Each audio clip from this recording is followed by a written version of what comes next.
नमस्कार। स्याही की सृष्टि में आपका स्वागत है। आज जो कहानी सुनाने जा रही हूँ उसका नाम है महज 4 घंटे।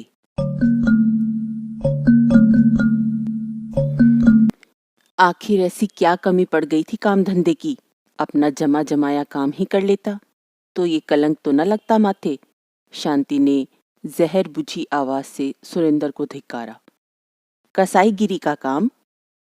सुरेंद्र ने भी उसे हड़का दिया। क्यों, क्या बुराई थी इस काम में? निठारी में भी तो यही किया था ना तूने? शांति, क्या तू भी यही समझती है? मैं तेरी कसम खा के कहता हूं, बिल्कुल निर्दोष हूं मैं।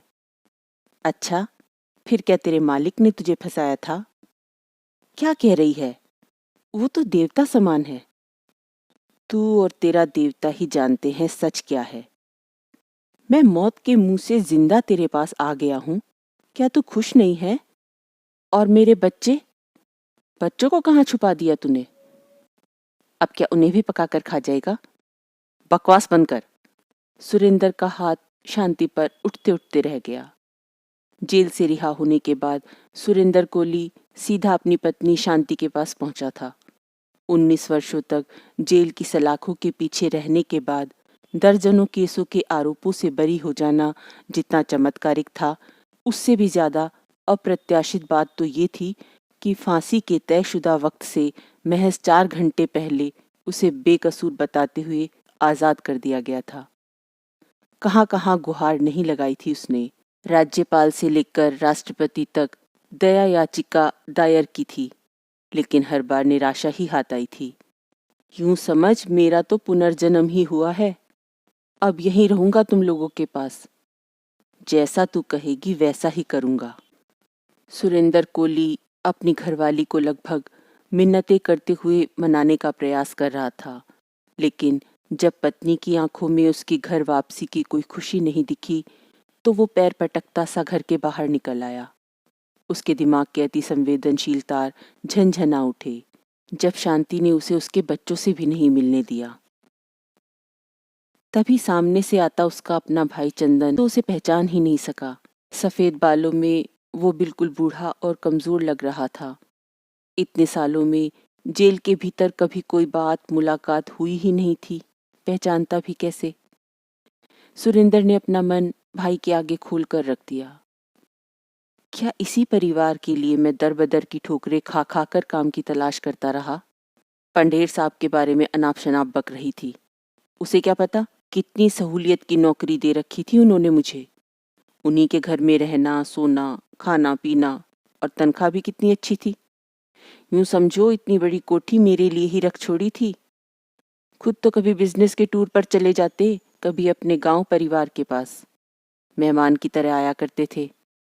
इतना भरोसा मुझ पर कर रहे थे तो मेरा भी तो फर्ज था वफादारी करने का। घर की एक एक चीज को सही ठिकाने पर रखने से लेकर उनके हर निकटतम संबंधी, चाहे वो उनके भाई भतीजा या दोस्त लोग हों या उनकी चाहने वालियां, सबको सलीके से रखता था मैं। जब मालिक को अपनी महिला मित्र मंडली को बुलाना होता था तो वे मुझसे ही तो फोन करवाया करते थे। उनके लिए रात रात भर जागकर ड्रिंक्स बनाने से लेकर दरवाजे की चौकसी तक का सारा जिम्मा मेरा ही था। मालिक ने भी अपनी जिम्मेदारियां खूब निभाई थी। जब मुझे घर आना जाना होता तो हमेशा टैक्सी भिजवा दिया करते थे। मुझे और पंडेर साहब को जेल में अलग अलग रखा गया था, वरना मेरी रिहाई में इतना समय नहीं लगना था। कुछ भी हो, मेरे मालिक हैं बहुत रंगीन मिजाज। मस्ताने इंसान की संगत की रंगत मुझ पर भी चढ़ने लगी। उनके जीने का निराला अंदाज मुझ पर भी हावी हो चला था। वे अपनी बीवी की गैर मौजूदगी में शराब और शबाब के मजे लूट रहे थे। उनके घर आने वाली लड़कियां भी उनके दोस्ताना व्यवहार से बहुत प्रभावित थी। उनके साथ सुकून के पल बिताती थी। इस तरह हंसती खेलती नाचती गाती अप्सराओं को देखकर तो विश्वामित्र भी विचलित हो जाते। फिर मैं तो ठहरा अदना सा नौकर। सुरेंद्र कोली की आंखों के आगे पिछले 19 सालों का चक्र घूमने लगा, जब पुलिस उसे निठारी कांड का आरोपी बनाकर गिरफ्तार करके ले गई थी। तब तो उसका बेटा पैदा भी नहीं हुआ था। 8 साल बाद जब शांति उसे लेकर पिता से मिलवाने डासना की जेल पहुंची थी, तब उसने अपने बेटे को पहली बार देखा था। हूबहू पिता की शक्लो सूरत पाई थी, पर दिल था चूहे का सा। अपने पिता की ऐसी हालत देखकर डर गया। बड़ी हुई दाढ़ी, बिखरे और अधगजरे बाल, बीते समय के कारनामों की गवाही देती मुख मुद्रा, सब कुछ बहुत भयावह लग रहा था। उसके पैरों की उंगलियों के नाखूनों को प्लास से खींचकर निकाल दिया गया था। न उसे खाना दिया जाता, न सोने दिया जाता। हर तरह की प्रताड़ना वो झेल रहा था। यहाँ तक कि उसके बीवी बच्चों को भी मार डालने का डर दिखाया गया था, ताकि दबाव में आकर वो अपने ऊपर लगे सारे इल्जामों को कबूल कर ले। फिर भी उसने उम्मीद का दामन नहीं छोड़ा था। सभी केसों में सारे आरोपों के खिलाफ खुद ही पैरवी करने का पक्का मन बना लिया था। कानून जानने वालों से ही बातें किया करता, कानून की किताबें पढ़ा करता। जेल में रहते हुए अपराध की दुनिया के धुरंधरों से भी पाला पड़ता रहता था। हर बारीकी को, हर दावपेच को सीखता समझता रहा।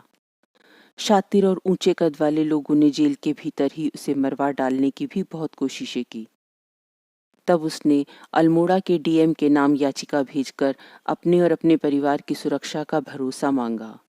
भरोसा अपने आप में बहुत उम्मीद भरा होता है ना, बिल्कुल निश्चल। मेरे भरोसे मालिक भी तो कई कई महीनों तक कोठी को छोड़कर चले जाया करते थे। उस दौरान खुद को मालिक ही समझता था मैं। साफ सफाई के काम के लिए बाई को बुला तो लिया, पर उसकी पायल और चूड़ियों की छन छन शांति की याद दिला देती थी। लेकिन मैंने जो कुछ भी किया उसके लिए वो भी तो राजी थी। उसे मैंने नहीं मारा था। कोठी के पीछे वाले नाले से जो चूड़ियां और धोती मिली थी, वो तो उस छिनाल ने खुद ही उतार फेंकी थी। पहले तो फ्री की दारू चढ़ा ली, जब संभली नहीं तो खुली हवा के मारे छत पर चली गई। वहां जाकर मुझे ही धमकाना शुरू कर दिया। मैंने तो बस उसके मुंह में कपड़ा ठूंसा था। साली दो कौड़ी की औरत मुझे गुस्सा दिला रही थी। चंदन, तू तो खुश है ना मेरी रिहाई से? तू भाई है मेरा। एक औरत की खरी खोटी बातों से डरकर क्या तू अपने बच्चों से नहीं मिलेगा? अरे, जिस परिवार के लिए तूने अच्छे बुरे कर्मों से झिझक नहीं करी, खून पसीने की सारी कमाई इन पर लुटाता रहा, अब जब तेरा कहीं कोई ठौर नहीं रहा, कहीं कोई काम नहीं मिल रहा, कहाँ जाएगा तू मेरे भाई? चंदन के साथ सुरेंद्र ने वापस अपने घर की तरफ रुख किया। खंडर बन चुका मकान उसके अपने परिवार के साथ जर्जर हो रहे रिश्तों को बयान कर रहा था। निठारी का नरभक्षी अपने ही घर में दबे पांवों प्रवेश करने ही वाला था कि कानों में शांति की आवाज पड़ी। कसाई के घर तो कसाई ही जन्म लेगा। इतना बड़ा पनौती है कि मौत भी पल्ला झाड़कर निकल गई। खुद तो जी गया, हमें जीते जी मार गया। वो हमारे बाबा हैं माँ।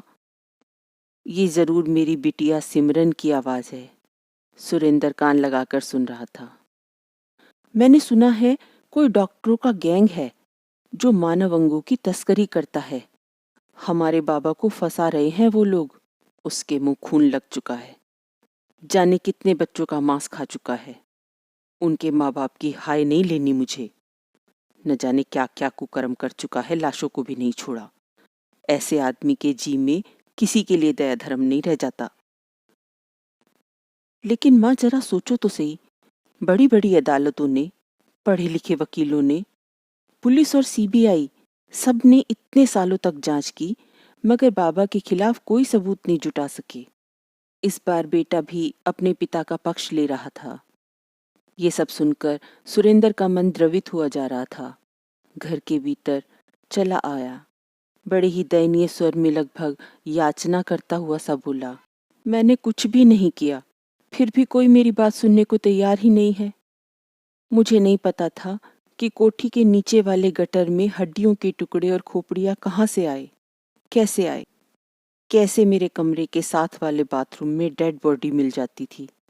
डंडे के जोर पर जबरदस्ती मुझसे गुनाह कबूल करवाए गए। नाले से निकले हुए कंकालों और बच्चों की गुमशुदगी के मामलों को जोड़ दिया गया। बच्चों के नाम, तस्वीरें और हत्याओं की तारीखें मुझे याद करवाई गई। हर पल अपनी और तुम लोगों की जान की भीख मांगता था मैं उनसे। हनुमान जी की कृपा से और कुछ भले मानसों की जी तोड़ कोशिशों से तुम्हारे बाबा को जीवन दान मिला है। बातों बातों में भूख प्यास का भी ध्यान नहीं रहा। रात का आखिरी पहर भी बीतने को था। सब नींद का झूला झूल रहे थे। सूरज की सुनहरी किरणें थमे थमे कदमों से आगे बढ़ रही थी।